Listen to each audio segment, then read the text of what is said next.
And every one of you already knows this. I never made a decision to be gay. That came just as naturally as the color of my eyes. But however, it's up to me to be honest and open with everyone. And that's why I'm here tonight, and that's why tonight's so special for me. I'm asked to play so many different roles as an actor. I'm sorry.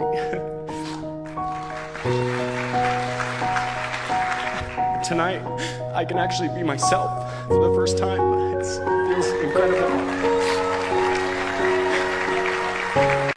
So there's a lot of pockets of weakness nowadays. And we try to fill those pockets with lies. I did it for many years. So, I'm out here in Colorado for a conference. And I go to the gym and this trainer calls me over to talk to this group of people he's training. He says, hey man, what are you doing out here? So I tell him. He says, what kind of workouts are you doing? I said, well, one workout I'm doing is I'm climbing up this mountain, 3,000 feet, 3 miles. Because I do that every day. So the next day I'm out looking for him. Didn't see him. A couple days later, looking for him. Didn't see him. So here I am on the mountain again, climbing it. And there's a gondola that takes you up, takes you down. I'm going up it. I see a gondola. I'm about 5 minutes from the top. I look up at the gondola.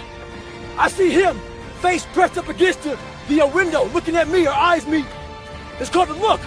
When you take a motherfucker's soul, don't talk about it. Be about it. Practice what you preach. Preach. What makes you hate yourself?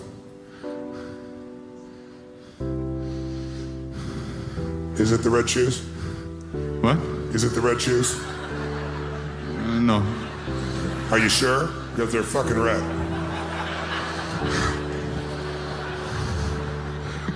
Don't you be smiling like that. You'll fuck everything up. You've been so hard on yourself. I love that you have such high standards.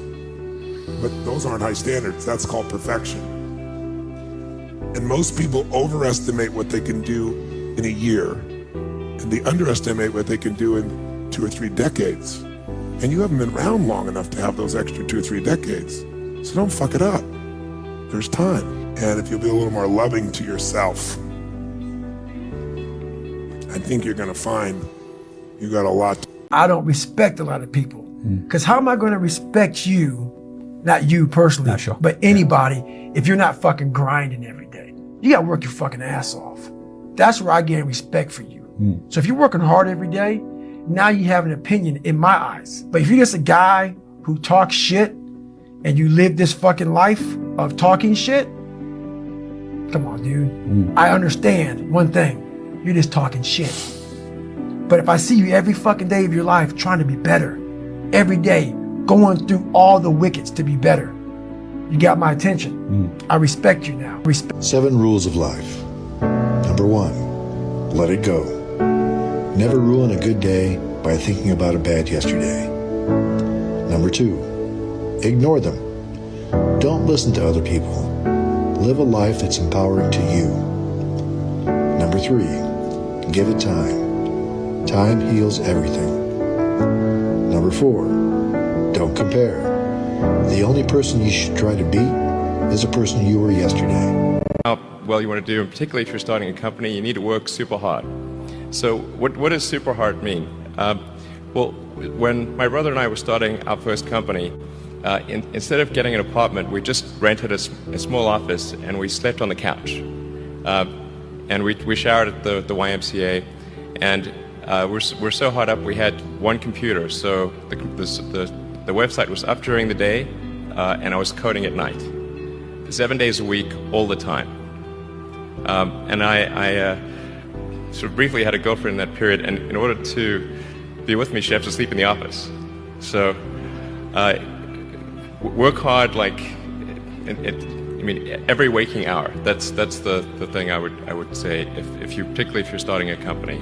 And I mean, if you do simple math, say like, okay, if somebody else is working 50 hours and you're working 100, you'll get twice as much done in the course of a year as the other. Do me a favor, man up. It's easy to get drunk or get high when you got a problem than to deal with it. But when you finish off that high and you finish getting drunk, guess where that problem gonna be? She's still gonna be there. He ain't going nowhere. So you might as well just deal with it while you sober. And that's the problem with some of you. You're willing to lose it because you ain't worked hard enough for it. the problem with some of you? You hadn't worked hard enough where you don't want to lose it. So make your next move your best move and make the rest of your life the best of your life. Say an alligator is so ferocious it'll kill a lion, but I can kill an alligator with my bare hands. Little old E.T., how? They say when you want to kill an alligator, you kill it right after it eats. Because right after it eats, it gets satisfied. And it goes to a state like it's almost paralyzed. Some of y'all in this room, are you paralyzed? You had a little success? You done what nobody else in your family has done and now you chilling? Come on, you ain't hungry no more? But somewhere in their life, there was a point where they had a decision to make. They can go left or right on this path. Left was the easy route. Right was the hard route. A lot of people take the easy route. And they had a good life that way, but the better life was going to the right side. And you may have 20 years of pain and suffering to get past it, but a lot of us die never truly starting our journey. You gotta start your journey. It may suck, but it will come out the other side where you're coaching. Passion is not something you were born with. Everybody thinks they're going to turn inside like an archaeologist and find that thing, their deepest passion, the thing they always loved, hiding inside. As soon as you say it, I hope it sounds ridiculous, that you would love something that much and yet somehow be blind to it. It doesn't work like that. It's like real love. You've got to go on a date first. You see somebody you're interested in. You talk to them. It sparks something. You spend time. You engage. And through that process of engaging with it, maybe, if you're lucky, it turns into a fascination. But if you really want a passion, you've got to go through the process of gaining mastery. And mastery is the part of the relationship in business or in romance where everybody falls apart. Because it's where the work starts. It's where you have to do things long after it stopped being fun. Everybody, at one point in time in your life, to be successful, you have to jump. Jumping is the hardest thing for people to do, but you have to jump. If you never jump, you'll never be successful. When you first jump, I guarantee you the parachute ain't gonna open. I promise you that. But guess what? Eventually it does open.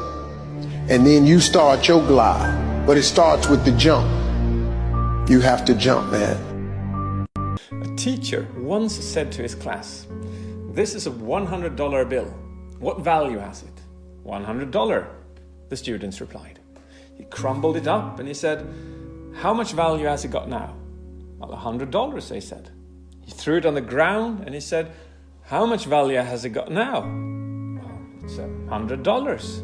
He stomped on it and he said, "How much value has it got now?" "It's $100. Remember that in life. Whatever happens to you in life, however people treat you, you are still as valuable as before, and you ever will be. Remember to love yourself for that, because life will change when you look at yourself from that perspective. Follow me for more life advice. Nobody believes in you. You've lost again and again and again. The lights are cut off, but you're still looking at your dream, reviewing it every day and say to yourself, it's not over until I win. There are moments when you're going to doubt yourself. There are rough times are going to come, but they have not come to stay. They have come to pass. It's very important for you to know that. Don't say I'm having a bad day. Say I'm having a character building day. Tired, 14 days, 13 days, whatever the hell it is, don't mean nothing. Tired is only in the mind. You tell yourself you're tired, you're gonna be tired. I don't get tired.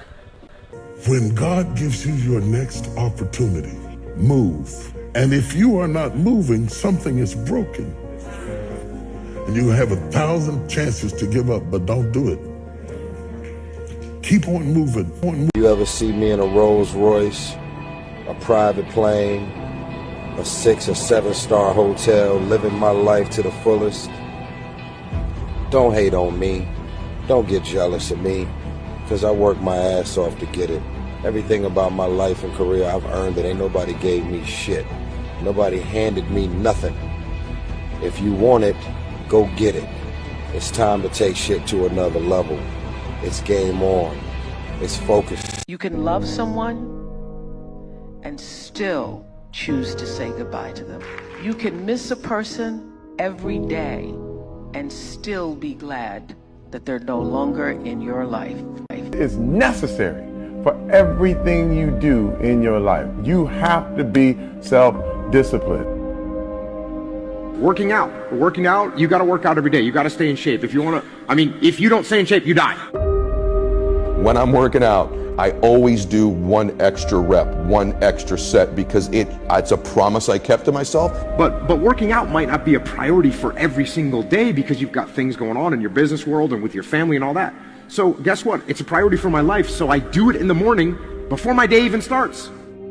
If you change your mindset and really focus it on what discipline really is, you start to welcome discipline. You welcome self-discipline into your discipline. Get out of bed, go to the window and open the shade. Guess what? The sun is up. Yesterday is yesterday. Ain't nothing you can do about it. It's over. But today you can change the future. You can't share your dreams and your goals with everybody. Like, everybody doesn't deserve to have that type of access to you. Everybody doesn't deserve to be able to treat something that's so fragile because they won't treat it with the same care like you will. They won't see the things that you see when you dream. And see, this is gonna fuck a lot of people up, but sometimes it's gonna be your family and your friends. Sometimes it's gonna be the people that you never thought would see it, that you never thought would doubt you, that you never thought would take your dreams and treat them like they were nothing. And you said right now you're the best player in Major League Soccer. There's another player in Los Angeles, Carlos Vela. In this moment, he's got 19 goals, 12 assists, and his team is leading Major League Soccer. Do you still consider yourself the best player in Major League Soccer? By far. Because if he's in his prime, how old is he? Carlos Vela's 29. 29. Yes, he's playing in MLS and he's in his prime. Mm-hmm. When I was 29, where was I? Yeah, you were in Europe. Big difference.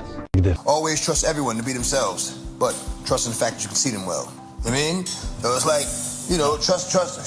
It takes too much energy to not trust someone. You know what I mean? Trust them to be them. Right. To be themselves. Trust a snake to bite you. Right. Trust a lion to laugh. Trust a thief to steal from you. Like, trust them to be them. But know them when you see them. See them. A few years ago, I drove my car on the street in Montreal. It's like in the evening. I see a tall guy coming at me, and he begged for money. Put down my window.